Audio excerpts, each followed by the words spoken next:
hold up ito, huwag ka nang pumalag. Ako? Oo, dalawa lang naman tayo dito eh, bobo.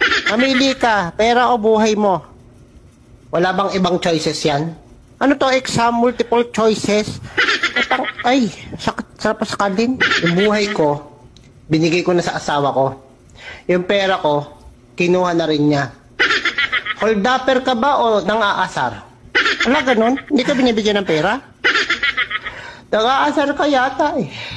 O sorry na, hindi ko naman alam eh. Pagod ako, galing ako overtime oh.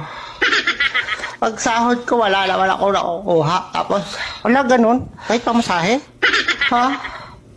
Pag mag-hold up ka, huwag ka na mag-asar.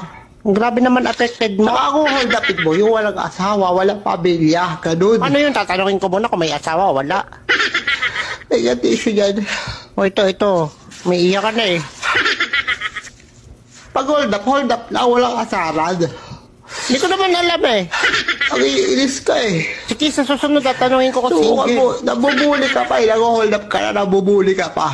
Hindi ko nga sadya, hindi ko alam. Dalawang kaso yan. Wala ganun ba yun? Bullying and hold upping. Uy, totoo yun? Meron yata nun. Sige na, hindi na kita hold upin. Nahingan mo pa akong tiso. Sige na, balis ka sa harap ko, nakakaliban-baran ako sa mukha mo. Ito na, paalis na. Hindi ko naman alam na under ang hayop ka eh.